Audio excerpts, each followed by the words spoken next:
welcome to Off the Stage Podcast. And welcome to Off the Stage Podcast. It's our first one of the year, technically, isn't it? Yeah, I mean, saying that, people watching this is at least the 30th of January. So happy February, guys. Yeah.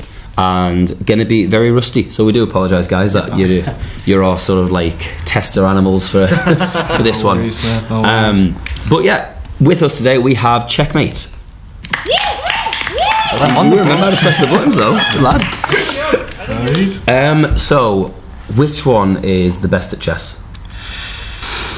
See, I'd say myself. Can't check that. But see, I used to be pretty good at chess when I was like 10. I used to beat my mum in chess. Yeah.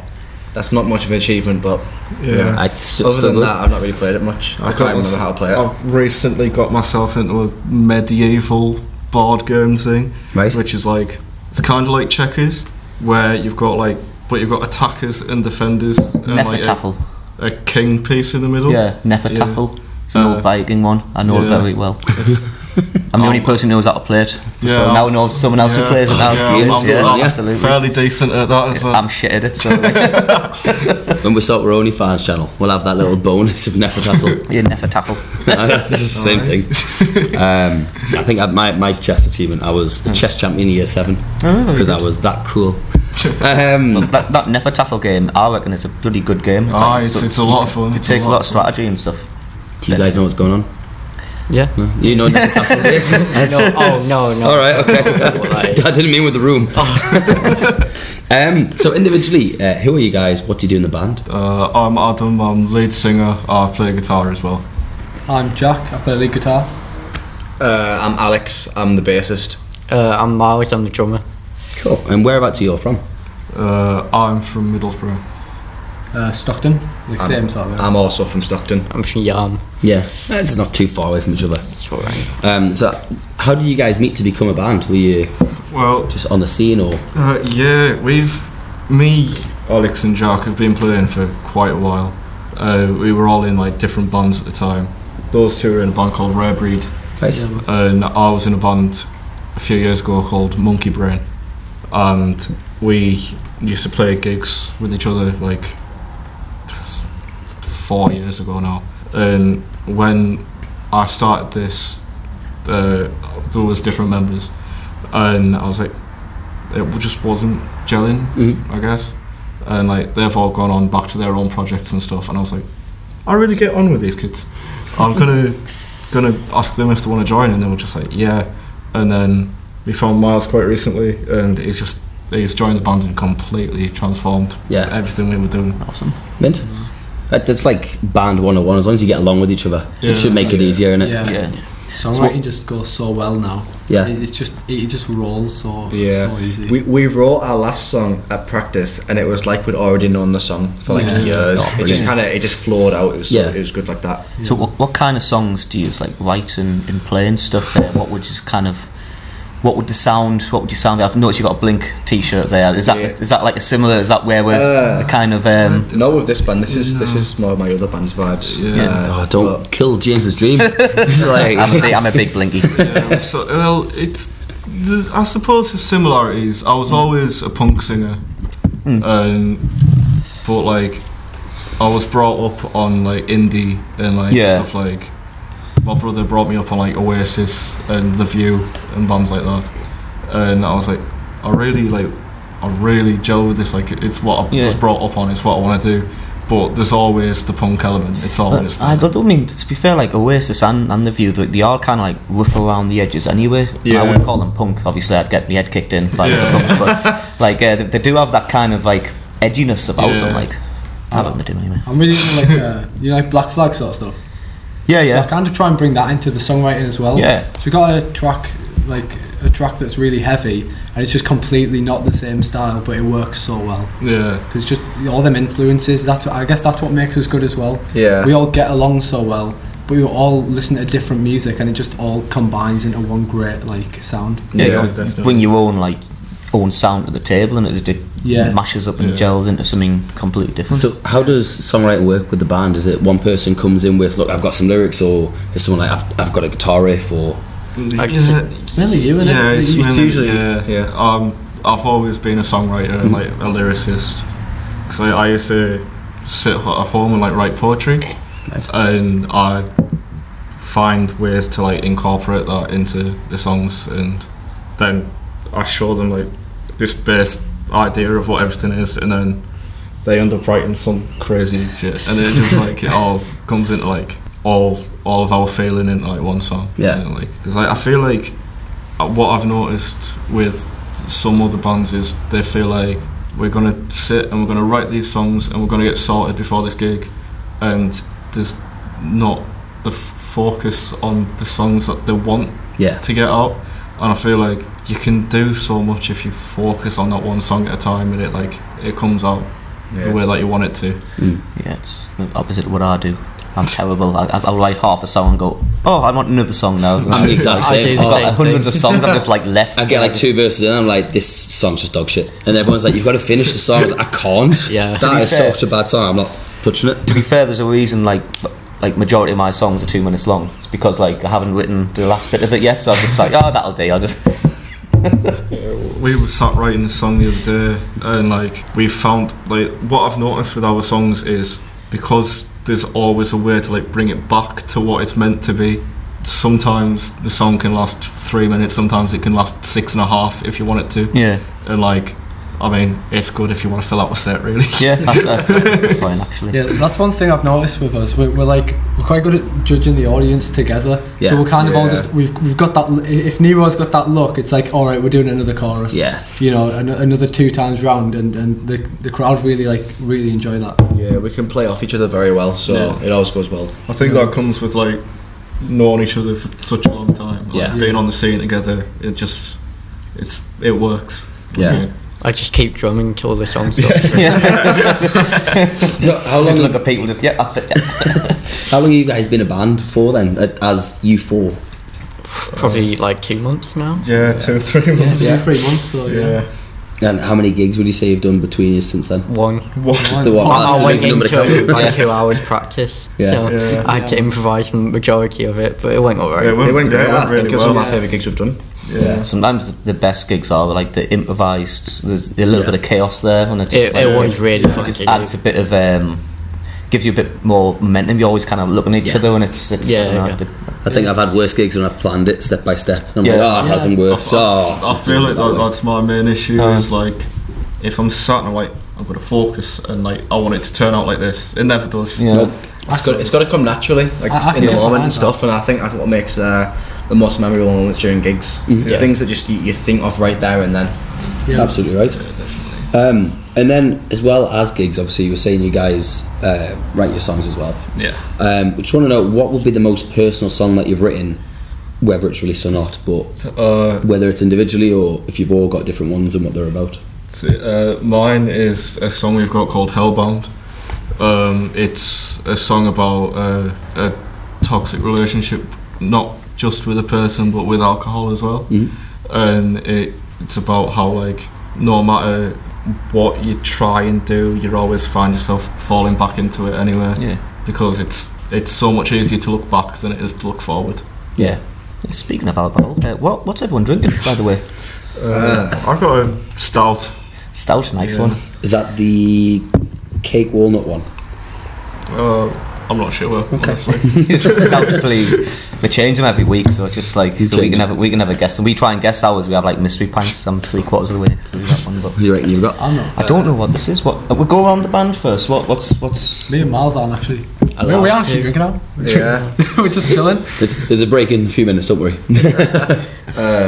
I've got this pale ale here. I forget the name of the brewery. I know it's a local brewery. What's it called? Weir beer. Sorry? Weir beer. No, because of the D. That's this one. I think that's what this is. That's brewed downstairs. Oh, right. In house. Really? Yeah. What, that stout? The Weir beer. It's called. I think it's called Weir beer. I think I'll have to try that one after I finish this. Then this is really nice, to be fair. D. Oh. Trying to think of the local breweries. Obviously Vaux, but I don't know if they do Vaux down here. I had a 2x2 before this one. It was really nice actually. Yeah. What is this actually? So I was going to say, have you guessed it? Yeah. I can't remember. I took a photo of the actual thing. I mean, it's definitely a stout. Or if it's like a cider. Definitely a stout. I mean, bloody it's definitely sour. Let's get a sour. How many stouts have you seen? I've got the word stout at the end. That's the problem. No, it's either a stout or a cider. Oh, yeah. Some audio listeners just like, what's wrong with that? Stout? It's not a stout. No, it's definitely a sour. It's very soury. Yeah. Is it a lager or? So a sour, I don't know the full description of them really. It's like kind of like a fruity beer. But like if Haribo Tantastic shoved a bunch of flavours in as well. I don't know what the difference between a sour and a cider is. I don't know what makes it. I can get sick of a cider very quickly. I could drink the sours quite a bit. The process of making it, unless you still need the wheat to make a sour. You know what? I should Google that. Yeah. Never, because the sours like they're really sweet. They taste like the cider, but they're like the sour. They make you give you heartburn and all that shit. I'm sure we'll find out in the break. Yeah, we should finally after having sours. It's a lemon peel miso goss. Right, okay. Kintsugi. You got to be careful saying that. Yeah. It's quite nice. I could taste the lemon in it, like. Yeah, it's alright. The guy said it's nice and refreshing. It's just what you need for a cold day in January. Nice and refreshing. It's like a hair of the dog for me as well. I was in here last night, actually. You should have came in early and just set up, and then you can just roll in the next day. Yeah. James. I think I had. We're going to take a short break. We'll come back with a few questions from Instagram and last week's guest, and we'll see you in part 2. Yeah. What's happening, guys? It's Conor Michael here, and to let you know that my latest single, Horse Outside, is available now, only on Spotify, because with it technically being a cover, it's not on iTunes. So make sure you stream it. For some reason, Glasgow's really took off, Newcastle not so much. Horse Outside, Spotify. Check it out. Enjoy the rest of the podcast. Nay!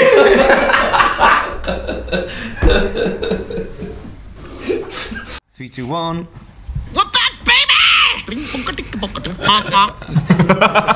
I told you. And welcome back to side 2. Go on. Well, I asked you. I know. Welcome back to the Offstage Podcast. Conor Michael, James Berry, and Checkmate. So before we went into the break, we were talking that you've done a gig as the 4-piece so far. Yeah. Obviously as the current 4-piece. Yeah. Either before that, including that, or just gigs you've gone to, what's your favourite gig story? There's a lot. Good. There's a lot. As I fix this, we'll find them out. What's my favourite gig story? Am I allowed to go into the context of you falling asleep in the sofa at the back of one of our gigs? Do you know? So, does this have to be specifically a Checkmate gig or just any gig ever? Just any one that you attended. Yeah, go on. I don't care. I think it was a Checkmate gig. It wasn't. It was my mate Ollie's gig. Just as long as my mum never sees this podcast go into it. I mean, there's a few. There was a gig we played a few months back now before Miles joined. We didn't have a drummer. Okay. So obviously these two were in a band called Red Breed, and we picked up Patrick on the way home to come and play. Yeah, the drummer in Red Breed. Yeah. And it was like, I was like, this was a gig. I mean, it shouldn't be a good story because we should have took this gig a lot more seriously than we did. We were playing with Queen Cult and Hive Mind, and we were the headline act for some reason, and I was like, I'm just gonna have fun with it because like that's the best way you can have gigs. Fun shouldn't have been 14 gins. And I like them kind of gigs. Yeah, and so the other member of Rare Breed joined us on stage, the bass player Daniel, and we played songs by Rage Against the Machine, and people just have videos of me rolling around on the floor singing along like to Rage Against the Machine songs, and it's like, do you know what? We were having fun at the time. Yeah. Mint. Oh. Any of the top stories you got? Is this are we talking about the sofa story? I mean, we can talk about the sofa story if you want. Alright, so this one time at a gig, I made the horrible mistake of getting baked before a gig. And so it was my mate's gig. And so I went obviously to watch them, and they were playing, and for 1 second I just sat in the back room, and the next thing I know, it's been 2 hours I've been asleep in the back room of this venue for ages, and there's like a crowd of people around me. I've got a drawing all over my face.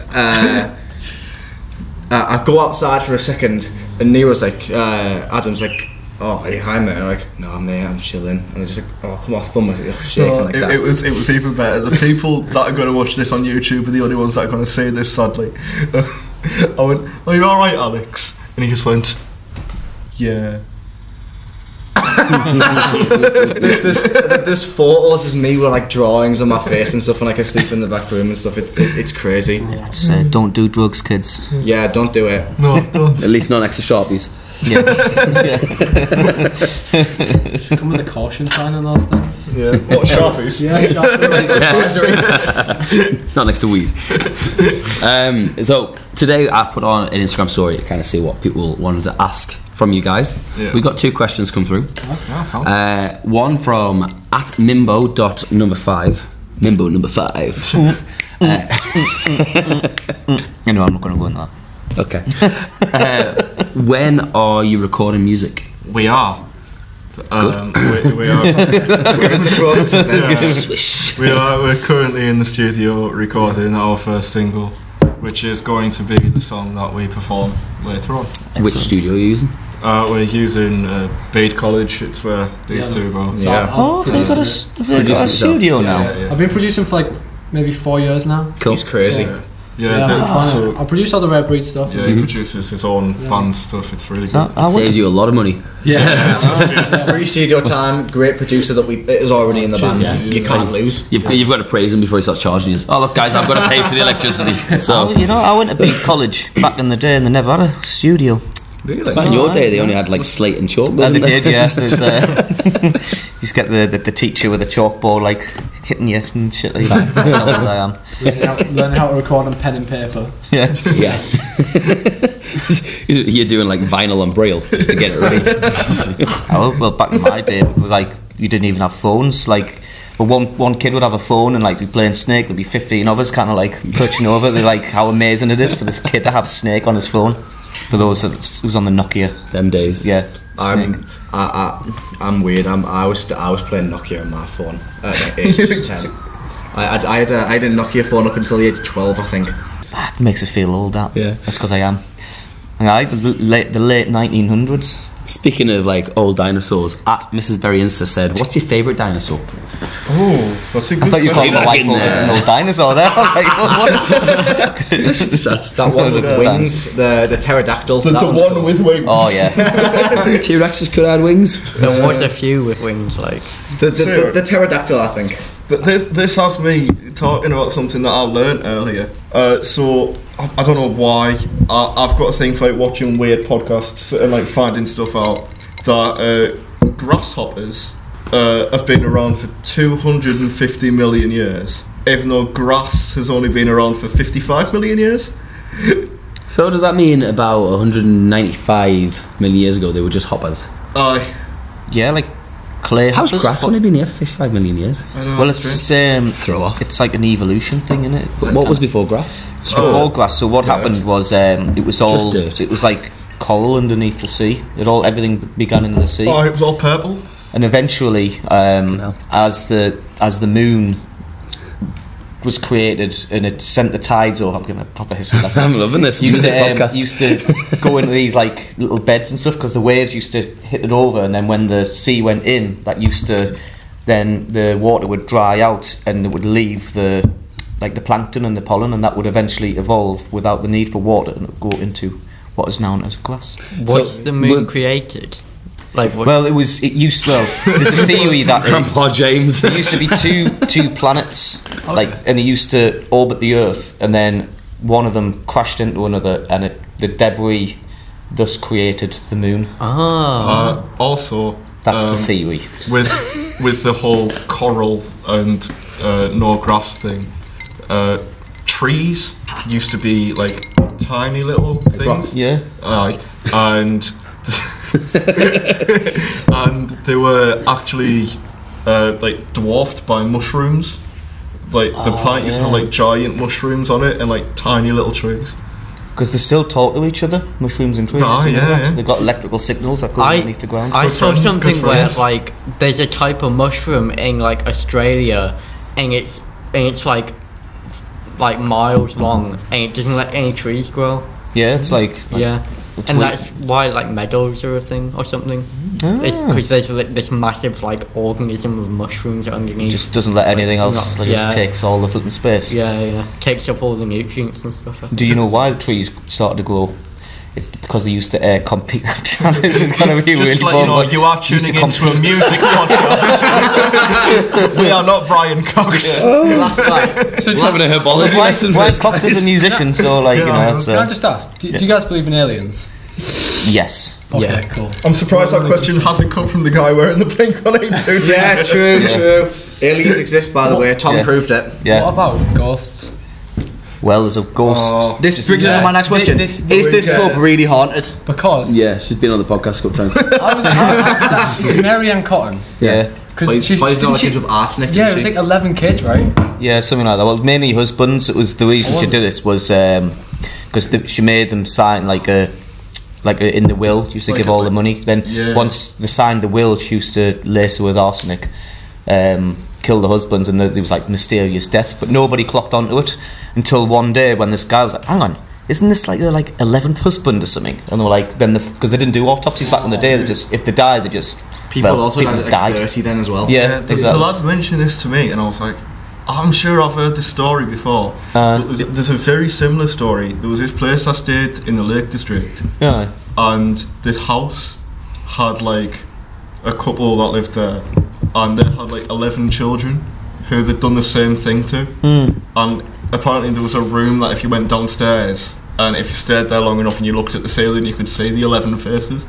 Oh, that's creepy. Yeah. I heard if you get drunk in this pub, you can hear the screams of the kids that died. Probably. I reckon. I'm gonna have to test that theory out. Down it. Now, she was the most prolific serial killer in Britain until Harold Shipman in the. Oh my god! Yeah, that's mental. Yeah, so got knocked off the top spot. I don't know if that's like an achievement. Didn't he kill like 250 people? Yeah, he was like he was 250. How'd he get away? He was a doctor, wasn't he? He was a doctor. He used to like just I think he used to just inject people. This is not a crime podcast, by the way. This is the one about herbology. But he used to inject patients with like a fatal thing and just say, they died because they're all old. So they all died of natural causes, but obviously because he's a doctor, nobody questioned him or just like. If you do want to go down that route, old people say the best route to go through because no one will question it.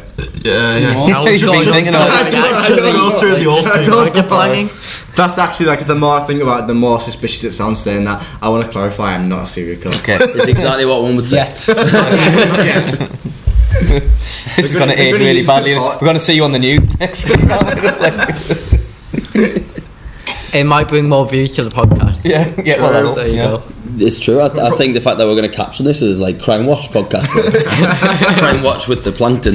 You can definitely put a few different tags on this one. Yeah, absolutely. That's what we like. So last week we had a band called Yosin. Good lad. Never remembers. Took me a second there. Yeah. And we've got 3 questions to ask you guys. Okay. So question 1. What are you having / what have you had for tea? What did I have? I went to McDonald's. What'd you get? I got a Big Mac. Nice. Yeah. Can't go wrong with a Big Mac. No. I had tuna jacket potato. Do you put sweet corn in there? I did not. Oh, I like a bit of tuna and sweet corn. Sweet corn makes me sick. Sweet corn's my favourite vegetable. What's wrong with you? Like, You don't like sweet it corn? touches my mouth and I start puking. Like, that's what happened the last time I ate it. I ate it. Even like just corn on the cob? No, I can't do it. Oh, I love a corn on the cob with butter and salt. You might be onto something there because your body doesn't actually digest sweet corn. Oh yeah, I've heard about that. If you look like in the toilet after your business, you can sometimes see bittersweet corn in it. People do that with fillings, you know. What? Pick it out? Yeah, genuinely, because people get like gold fillings and they'll swallow them. Jesus and Christ. they'll like take them in a bag and they'll be like, so can you clean this? Yeah, they do. I wouldn't. I mean, I'd probably just set it off. I wouldn't put it back in. Joe, as a dentist, I would it's cleaned. I'd put it back in and be like, right, I didn't, but it's your job to clean your teeth now. Anyway. A music podcast. You say that none of these questions are music related. What's your opening chess move? I've never won a game in chess in my life. I don't know anything second pawn about up two. I move one of the pieces forward or something like that. Yeah. What's chess? I just moved the. It's where your band's from. I moved the pawn in front of the queen 2 spaces. Yeah. That's my main. I normally use the knight on my right, forwards, or left. Well, I aim to get like wedge formation. Take the middle. I don't know how I feel about this because I feel like if I tell anyone my first chess move, people are going to learn how to beat me at chess. Yeah, that's a good point. Yeah, that's what they say. This is a band that I'm not going to play at chess. Yeah. I've actually wondered this, Nero. Are you good at chess? Yeah. Nice. I'm awful. We should have brought chessboard. I used had to that be final decent. matchup. Yeah. I think. No, we need one of those way of little thinking. Viking boards. Yeah, We the need for that game. Nefertafel. I think that's how you pronounce it. I think I was alright. Or at giant chess, but, Harry Potter chessboard. I think the English translation is tablet. Oh, right, okay. Tablet, okay, that's fair enough. I shall call it tablet, although people get confused. Okay. Final question from Yersin. Jack Daniels or Jim Beam? Oh. So I've tried Jack Daniels. I quite like it. I like a good shot of it. I like it in a Coke. But I've never tried Jim Beam. But from the descriptions of it and what I've heard of it, I kind of like the sound of Jim Beam more. Me and my dad like Jim Beam, but honestly, I'm drinking Kraken at the minute. So Drinking what? Did they have Jim Beam Cracking. upstairs? Okay, I thought you were just drinking crack. Oh, my parents. Hit that part of the band now. Yeah. No one can play chess. I'm drinking crack. Talking about aliens and grass Here's a funny seeds. story to do with Kraken. Is this another one of you passing out somewhere? No, it's actually not actually that funny a story. It's just a little fact. Because I work at a nightclub, the first thing I did in 2024 was serve my friend at the bar. Hilarious. It's not actually that funny a story. First thing I did in 2024 was serve a Kraken and Coke. Did you at least say release the Kraken? No, I didn't. I missed that opportunity. In the pandemic, I just lived on Jack Daniel honey. Yeah, it's That is good. I think I drank that more than water. It's good for you. It's not. Well, it's for me. That's what I keep telling myself. It wasn't good anyway. for any part of me. I'll live a fireball me. Honestly, Jim Beam Red Stag is just top tier whiskey in my opinion. It's like cherry infused. Got the Red Stag Black Cherry in there somewhere. Yeah, God, it's Oh, my that's really favourite, good. to I be used to honest. drink that as well. I love bourbon. I love any kind of whiskey. I do like Jack Daniels though, because Jack Daniels has like a very unique taste to it. You just reminded me there. I was drinking with my mate before, and we went back to his house, and like you play drinking games and stuff. We started playing Ring of Fire, and we were like, "Oh, do you have any spirits left?" And he was like, "I've got bourbon." Right, okay. What bourbon is it? He's like, I don't know. It just says bourbon on it. They're the best ones. Yeah. I was at a party at the drummer in me and Jack's other band, Red Breeds. I was at a party at his house, and I drank Tesco's own brand Scotch and Tesco's own brand Coke. I was genuinely, I was teleporting through the walls after drinking that. Like actual goblin juice. I still have a quarter of a bottle left at his house, and I'm scared to go back and get it. I'm scared of what will happen if I drink that again. I'll go into the underworld or something. Being like 17, 18, getting like Morrison's or branded vodka. Yeah, you can't. And it was like you got like a litre for like £9. Yeah, so you just necked that before you went out on the night out. Don't talk to me about Imperial vodka. The last time, honestly, I've done some awful things on that. The last time I drank it, I was genuinely looking at it like, holy, I don't want to drink this at all. I'm dreading drinking this. I drank it anyway. Final few questions before we take another break. We just need 3 questions for next week's guest, which is it one you booked? Yeah, Lucy. She's called Lucy Y. Lucy Y. Yeah, I didn't want to get the name wrong because you know what I'm like. I've got a question. Go on. Do you like pop punk and emo music? No. I like one. Next. What is your dream guitar? Oh, now I'm not gonna lie. I'm sure she's a keys player, so that could be questionable. Okay, we'll still keep it in. Dream keyboard / keyboard. If she's instrument. Yeah. Dream instrument. Yeah. That's a good shout. Inclusive. What is your favourite insect? Ooh, that's interesting. That's a good question. What's your favourite insect, Jack? Now being renamed. Beetle. I quite like spiders. When I was a kid, I used to keep pet spiders in my glasses case. I like cats. I can see the podcast is going off on a tangent. We'll see you in part 3. Yeah. And a good dog. There we go. Cool and ready. We're back, baby! And welcome back to side 3. Very cold in this room. I think Mary Ann's gotten.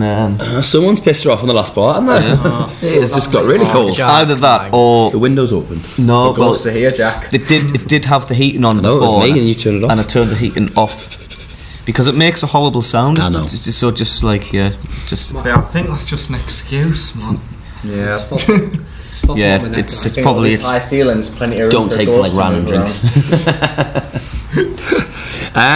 So yeah, as we said earlier on today, this episode, although we're recording early January, is out on the 30th of Jan. So we just want to know if you guys have got anything that's coming out this year, any songs, shows, etc. Yeah, definitely. As far as I'm aware, we should have a gig at the studio in Hartlepool on the 3rd of February. But mainly this year we're focusing on recording our songs. We are in the middle of recording our first single, Nicotine. We're also, we started recording our second single, Hellbound, as well, which should be out a month or 2 after that, really. Just like giving it enough of a break, but yeah, we have got singles in the works and stuff. And we're also recording at the studio at some point, bringing out an EP that should be out towards the end of the year. Cool. Would you guys say you've got any resolutions for the band for the year? Have you got any targets, i.e. you want to hit a certain amount of Instagram follows, you want to put on a sellout show, you want to support a specific artist, etc.? Or For me, sellout show would be nice. Yeah. So my personal dream for the band is just to do the best we can with what we've got and see how far we can take it. Yeah, I want to try and like write as many songs as we can within like keep them as top quality as the rest. 100%. Yeah. I want to just do more gigs. More gigs, gigging a lot. definitely. I'm hoping it's like, see, like, because we've got so many ideas and we're sat there like focusing on stuff, and it's like there is other stuff that like maybe we should take more time into thinking, maybe, but it's just like we thought, why don't we do stuff that we don't see other bands from our area doing? Yeah. So like that's why we thought, like, that's what, like, when I messaged you, I was like, no one else from Middlesbrough seems to have done this yet. I don't think we've had. Technically Stevie's from Middlesbrough. Yeah. Well, he's a pal of ours. Yeah. And Stevie Stokes is a band called Twister. Oh, One of our early yeah. guests on, but we know him personally. Yeah. It's like, Middlesbrough.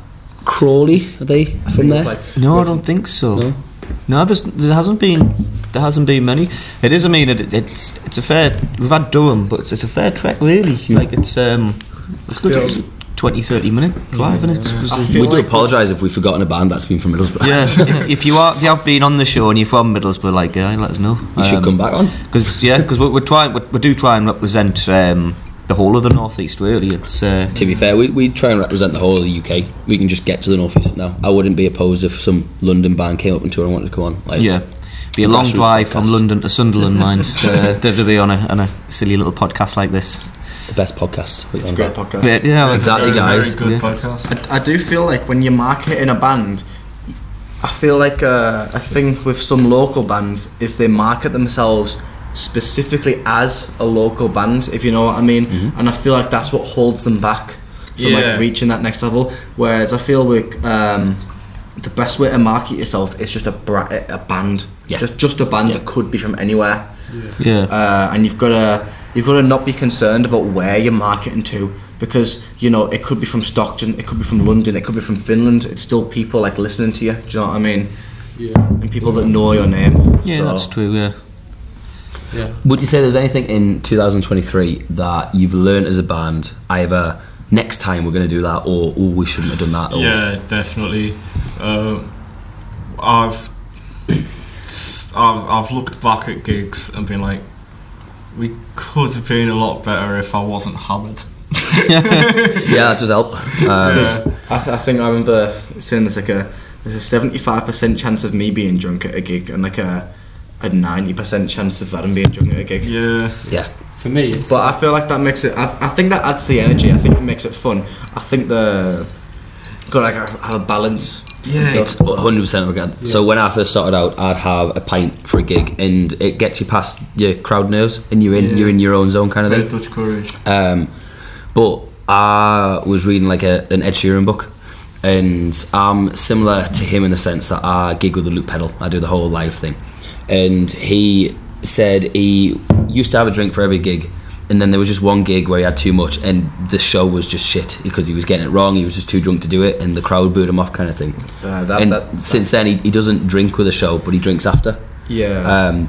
So I've got a thing of now, if I'm just having an acoustic set, I might have a pint. But if I've got the loop pedal, I strictly don't do any alcohol until after the gig, kind of thing. That happened to me with my other band. I saw the opening act and I thought, I've had a few of them, to be fair. And then I promptly downed like 3 cans in about 5 minutes. Just to get the courage to actually go up on stage after the opener. And I ended up playing like half the gig without a guitar. Great. I feel like I get away with it more than the rest of these can, because you're the front man. And my setup is simple, because like I get my tone from the amp, and I just plug my guitar in, sound, and like I can get away with being drunk, because like I find myself that once I've had a drink and I've like had a cigarette or something, like my vocals come in the way that I want them to. It works really well, I think. It's a lot of like, it's like I feel like when you sat there and you're really focusing on something, you want this song to sound like something, but like when you're not, when like your mind's somewhere else and like you've had a drink or something, like it comes out the way you want it to. It's like speaking. You always find out the stuff that you want to say when you're drunk, don't you? You get more regrets when you're drunk. You think you know what you're saying. Like, you think you go, that sounded alright, but there was this famous episode of The Simpsons where he gets really drunk, but then his recollection of what happened was like he's at the house party, isn't he? Ooh, I do like is when he puts the he's got like the cigars and he's like a big like established dinner table, like oh yes, I do believe. But the actual reality is like walking out the bar just dressed. Have you ever played Skyrim? Yes. Have you seen the mission where you get drunk with Sam Guavine and you end up like marrying a hag raven?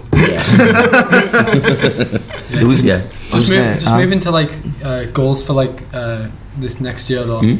I've definitely noticed that like with songwriting, especially the latest one we've wrote, I want to just like stop using or stop relying as much on theory and kind of just go with what my ear tells me to do. You've got to go with a feeling, and I feel like that's the way the best songs are written. I mean, obviously we know music theory, but like the Beatles didn't know it. So you've got to stop thinking like, oh no, you can't do that. And you've got to go for these like sounds. Does it sound good to what's right? 9 times out of 10, it will sound completely crap at practice. But then it's that last time where you just get it perfected, and you're like, oh right, I've experimented like every option I wanted to try, and so there's no doubt in your mind that you're playing what you should be. With the newest song that we have, like the first time I heard it, like the chord progression I thought was a little bit weird, but the more I heard it, the more I think, oh my god, this is great. I understand that, 'cause it's based, like the first riff is based around one note with like different bass notes around it. It doesn't finish on like a real like a finishing note, do you know what I mean? But I feel like I like that, it adds a bit of suspense. And then you have the chorus to lift it up and complete it anyway. And you can play it the same way using different chords, and you can play it up and down the neck if you want to, and like it makes like so you can play it like 3 different ways and still play the same song the whole way through. And it just works differently. We just like to see. I don't know music theory. Me neither. These lot do, and like I'm sat there just like, I like how this sounds. I'm gonna work through this, and I don't know what the notes are. I don't know what the chords are. Well, I mean, I know what some of the chords are, but like I'll play a lead line and I won't know what chords fit it. Yeah, no. The best tip I got told is if you ever make a wrong note on a riff or you've hit the wrong note, you're only a semitone off. Yeah, just flick it back up by 1 you're in. That helped me massively with understanding like music theory. Yeah, or if you hit a wrong note on guitar, all you have to do is just bend it slightly. You're fine. Yeah, there's always a resolution for it. Yeah, like your favourite. Yeah, absolutely. Let's call it jazz. Yeah, jazz is a jazz note you wouldn't understand. You know Marty Friedman from Megadeth? Yes. He once said that the reason that he said that like if you made a mistake, the reason he prefers like original songs is that if he messes it up or he makes a mistake, he can just say it's written like that. Yeah, but to be fair, you just don't say anything. Like nobody ever know. Like unless like if you make a little mistake in the middle of a song, like nobody really cares unless they're just total judgmental assholes. Get the root note, and then you're fine. Whatever comes after that. I sometimes think that. I think that music theory can sometimes be a crutch as well, because it restricts your mind to what's right. And I feel like when you have the freedom of like having no rules, I think that's what brings out the most creativity in musicians. For me, I just learned music theory so I can kind of break the rules in the right way. Yeah, that makes sense. Yeah, you can always make dissonant notes and chords sound fine. Like I can know. We used to have a really strange song. We don't play it as much anymore. We might bring it back at some point. It's called Foundations, and none of it makes sense. Yeah. But it's brought together through like lyrical following. It's more of a poem than a song. It's sort of like, you know, like how if you heard the instrumental parts of a Fontaine's DC song, you'd be confused at what's going on. Yeah. But as soon as like Graham starts singing, like you get makes what's sense. going on. Yeah, and like it was a song that like I was proud of it, but I stopped playing it because people didn't understand it. Yeah. And we found a way now with like, especially with the song we've been writing recently, that I feel like there is probably a chance of us bringing back that sort of style of writing. Which one's Foundations again? The one about Sienna. Oh yeah, I've had people like come up to me and say, "Are you playing this to the next gig?" Yeah. People like it, you know. Yeah, I know. It was always so. It was. I always found it as like a strange song for people to like because it was like one that never. It doesn't make sense theoretically. It doesn't make sense. For me, with the whole moving the band forward thing, I think with me joining recently, we've gelled really well. Oh yeah, definitely. Yeah. But we could gel more. Like it's gonna get better, I think, and that'll be really good. Honestly, I feel like this has really helped.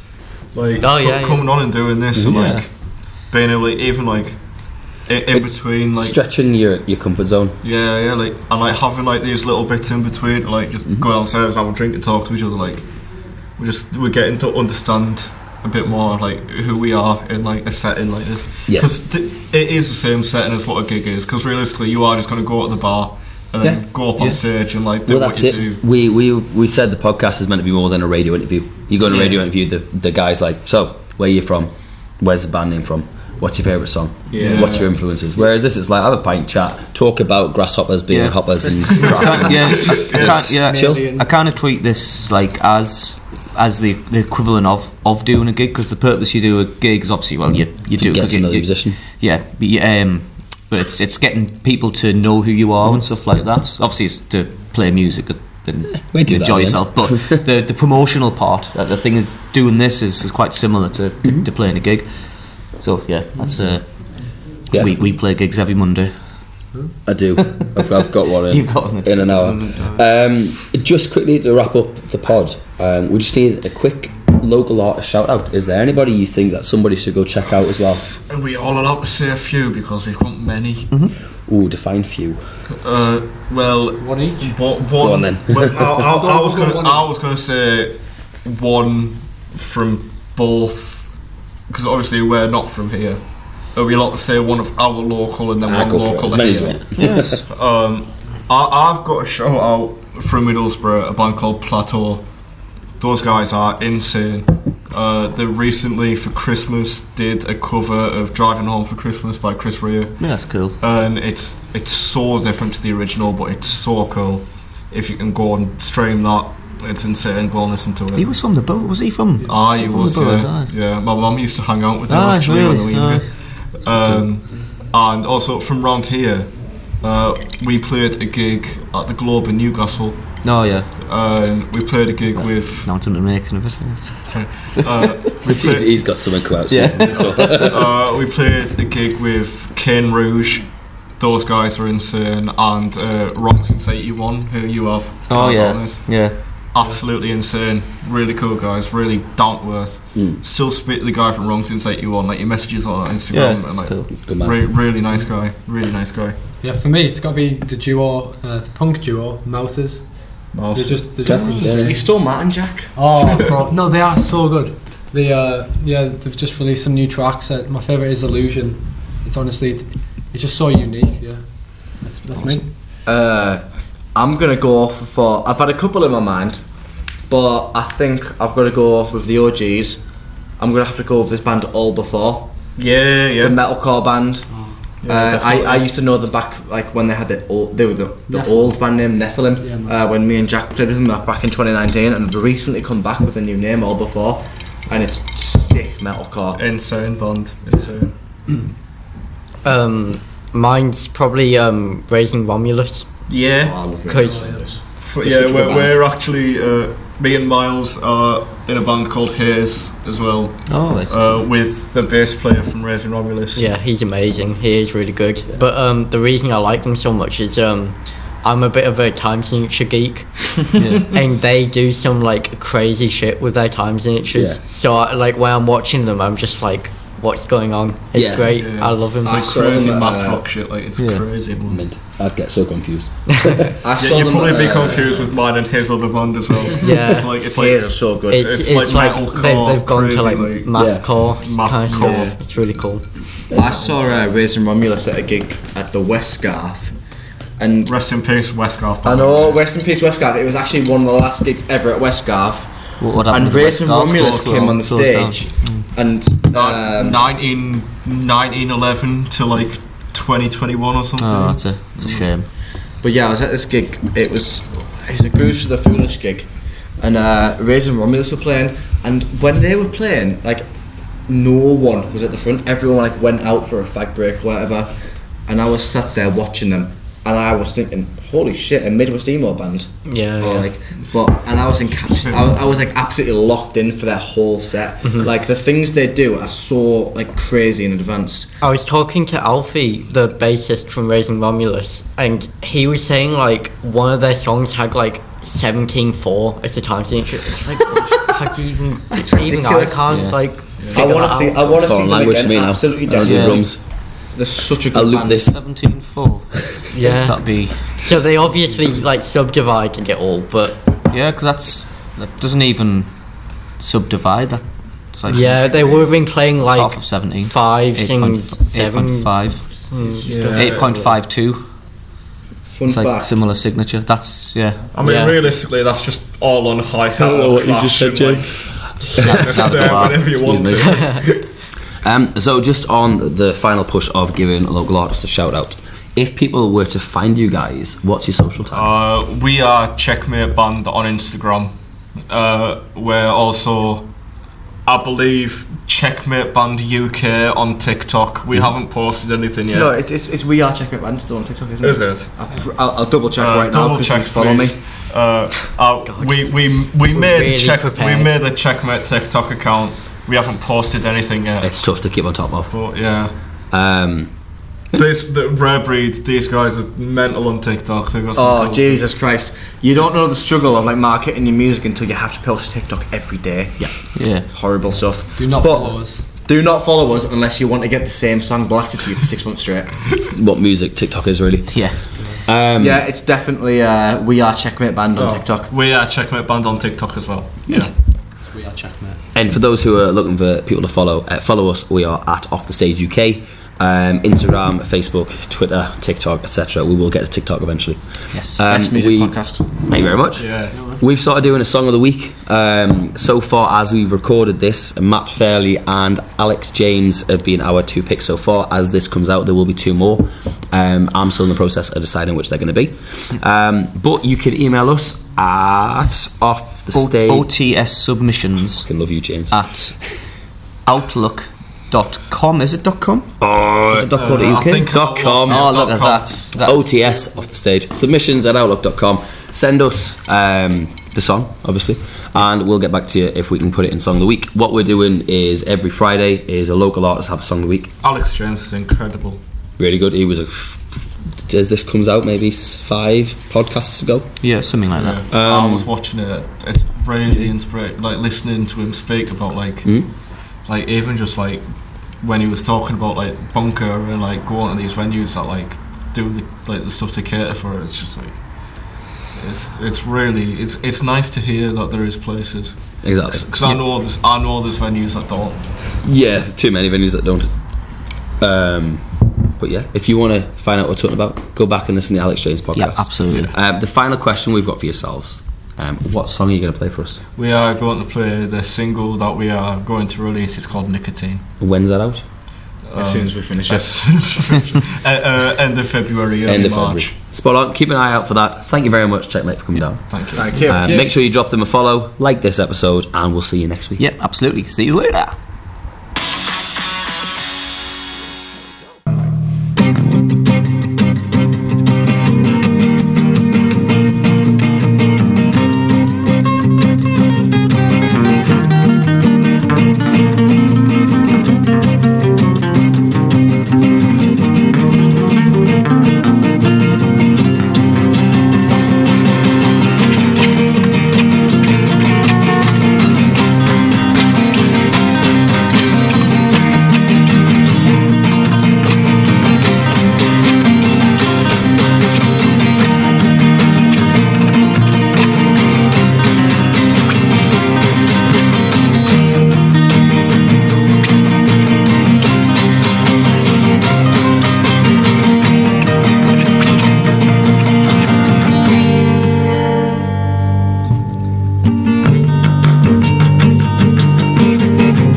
Let's not go there again. You were the closest friend at the end.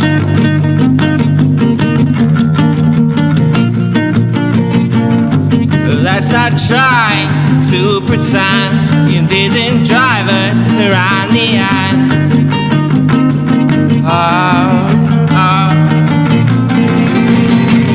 Hey honey, 3 a.m. and you call me and you're running. Second chance, he fucked it up. Hey honey, come to mine and I'll warm you up. It's funny. Yeah, for all this time I couldn't give you.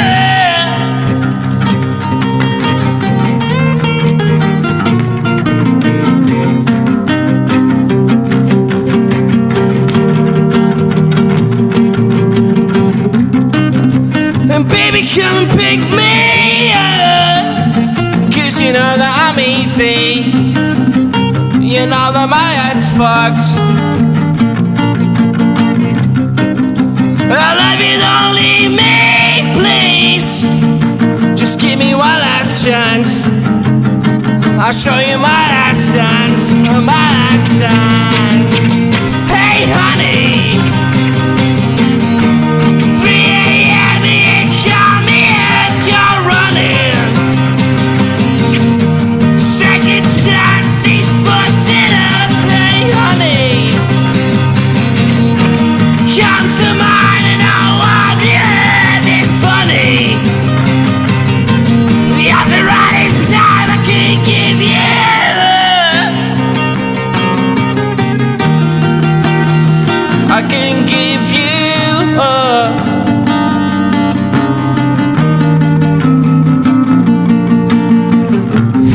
honey.